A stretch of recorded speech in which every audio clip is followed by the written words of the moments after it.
আপনারা যারা লটারির টিকিট কাটেন, বহু মামারা বলেছেন আপনি তো টোটকা দেন, হাতের রেখা দেখে বলেন না ঠিকুজি দেখে বলেন। এটা ঠিকুজি ছাড়া তো লটারির টিকিট হয় না। আমি জানি না, কোন একটা মামা এরকম ভাবে আমাদের কিশোরকে ফোন করেছিলেন, বলে যে হাতের টোটকা দেখে বা হাতের রেখা দেখে টোটকা দেওয়া হয়, তবে তার টিকিটে হয়, বা কুষ্টি দেখে বলা হয় কাল সর্বযোগ মাঙ্গলিক দোষ তাদের হয়। আমার সেটা জানা নেই। আমি ওই মামাকে শতকোটি প্রণাম করে আমি বলবো, মামা আমার মনে হয় আপনার কোথাও কোনো জায়গায় ভুল হচ্ছে। যদি পারেন আমার সাথে একবার এসে কনসাল্ট করুন, দেখা করুন, খুব ভালো লাগবে। আমি চাইবো আপনাদের মতো মামারা আমার পাশে এসে দাঁড়াক। আমি চেতনাটা দেখাবো। ভূত, এই ভূত বলে যে শব্দটা শোনা যায় দেখা যায় না, এইগুলো নিয়ে বিষয় নিয়ে আমি এর আগের ভিডিওতে বলেছি। আমি বলতে গেলে তর্কের মাধ্যমে অনেক কিছু, ঝড়ে বগ মারে ফকিরে কেরামতি মারে। তা আমি ঝড়ে বগ মারতে আসিনি, ফকিরে কেরামতি দেখাতে আসিনি। আমি অনুরোধ করে বলছি আপনাদের কাছে, আপনারা আসুন, জানুন, শুনুন, দেখুন পরিস্থিতিটা কোন জায়গায় কিভাবে এসছে। হাতের রেখা দেখে নাকি টিকিটের কথা বলে দিতে পারে।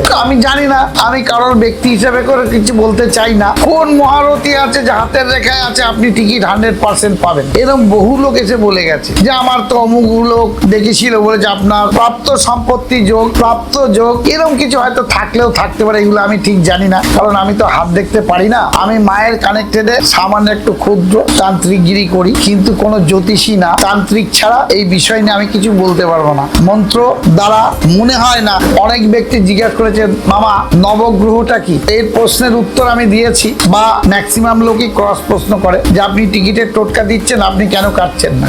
এটা এর আগেও বললাম, আবার বলছি, এই মামাদের উদ্দেশ্য করে বলছি আমি কেন কাটছি না। আসলে নিশ্চয়ই শোনাবো, বোঝাবো, ভিডিওতে আর বলবো না। আপনারা আসুন, শুনুন, দেখুন, জানুন। আমাদের নৈহাটির বড়মার কাছে আসুন, আমার এপারে ক্ষুদ্র রানীমার কাছে আসুন।